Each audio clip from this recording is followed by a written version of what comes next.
Hello friends, ఈరోజు మనం earthing గురించి అనేది ఏ విధంగా ఎర్తింగ్ రాడ్స్ ఉంటాయి అనేది చూద్దాము. ముందుగా మనకి ఎర్తింగ్ రాడ్స్ అనేవి ట్రాన్స్ఫార్మర్ దగ్గర వేసే ఎర్తింగ్ రాడ్ గురించి చూద్దాం. ట్రాన్స్ఫార్మర్లో ఎర్తింగ్ రాడ్స్ ఏ విధంగా ఉంటాయి, అవి ఏ విధంగా వర్క్ చేస్తాయి, అవి వేయడం వల్ల ట్రాన్స్ఫార్మర్కి ఎటువంటి యూజెస్ ఉంటాయి అనేది చూద్దాము. ముందుగా ట్రాన్స్ఫార్మర్ ఎర్తింగ్ రాడ్స్ ఏ విధంగా ఉంటాయో చూద్దాం. చూసారు కదా, ఎర్తింగ్ రాడ్స్ బ్లాక్ కలర్స్ ఉన్నాయి. ఒక పక్క చూదుగా, ఇంకో పక్క చూడండి ఈ విధంగా మధ్యలో చూసారు అక్కడక్కడ హోల్స్ ఉన్నాయి. ఈ హోల్స్ వల్ల వాటర్ చెమ్మ అనేది లోపలికి వెళ్ళి మంచి ఎర్తింగ్ ఇవ్వడానికి ఆస్కారంగా ఉంటుంది అన్నమాట. చూడండి ఏ విధంగా ఉంటాయి. వీటికి చూసారా హోల్స్ ఉన్నాయి. ఈ హోల్స్కి మనకి నట్ అండ్ బోల్ట్ వేసి ఇక్కడ నుంచి మనకి ఎర్త్ ప్లేట్కి అనేది కనెక్ట్ చేస్తారు అనమాట. ఎర్త్ ప్లేట్ ఎలా ఉంటుందో చూద్దాము. చూసారు కదా, ఇవి ఎర్త్ ప్లేట్లు అనమాట. ఇవి ఫ్లాట్ ఎర్త్ అనమాట. ఈ ఫ్లాట్ ఎర్త్కి ఇక్కడ హోల్ పెట్టి మనకి ఆ రాడ్కి అనేది కనెక్ట్ చేస్తారన్నమాట. కనెక్ట్ చేసి ఇక్కడ నుంచి ట్రాన్స్ఫార్మర్కి ఒకటేమో బాడీ ఎర్త్, ఇంకోటేమో న్యూట్రల్ ఎర్త్ అనేవి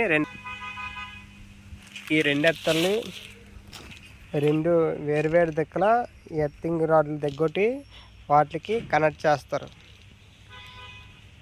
వీటిని కనెక్ట్ చేయడం వల్ల మనకి ట్రాన్స్ఫార్మర్కి మంచి ఎర్తింగ్తో పాటు మంచి పవర్ సప్లై కూడా వస్తుంది.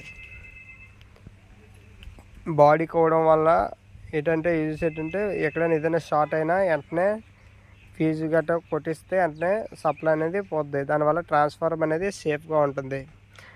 అదే న్యూట్రల్ కావడం వల్ల మనకి అప్పుడప్పుడు లోడ్ బ్యాలెన్సింగ్కి న్యూట్రల్ ఎర్తింగ్ అనేది బాగున్నప్పుడు లోడ్ బ్యాలెన్సింగ్ అనేది చేయడానికి బాగుంటుంది అన్నమాట. ఒక్కోసారి పవర్ అప్ డౌన్ అవుతుంటుంది కదా, అలా టైంలోని ఈ లోడ్ బ్యాలెన్సింగ్ వల్ల ట్రాన్స్ఫార్మర్ మీద ప్రెజర్ పడకుండా ఉంటుంది అన్నమాట. కనుక ఎర్తింగ్ వాళ్ళు చూశారు కదా ఎన్ని లాభాలు ఉన్నాయో. ఇలాంటి మరిన్ని వీడియోస్ కోసం చూస్తూనే ఉండండి BKB29 యూట్యూబ్ ఛానల్. ఇంకా ఎవరైనా సబ్స్క్రైబ్ చేసుకోకపోతే కింద సబ్స్క్రైబ్ బటన్ మీద సబ్స్క్రైబ్ చేయండి. అలాగే మరికొంతమందికి షేర్ చేయండి. గంట సింబల్ మీద క్లిక్ చేస్తే నేను చేసిన ప్రతి వీడియో కూడా మీకు నోటిఫికేషన్ ద్వారా వస్తుంది. ఇంకేమైనా ఎర్తింగ్ గురించి ఏమైనా డౌట్స్ ఉంటే కింద కామెంట్ సెక్షన్లో కామెంట్ చేయండి ఫ్రెండ్స్. మీ ప్రతి కామెంటు నాకు చాలా విలువైనదే. దయచేసి ప్లీజ్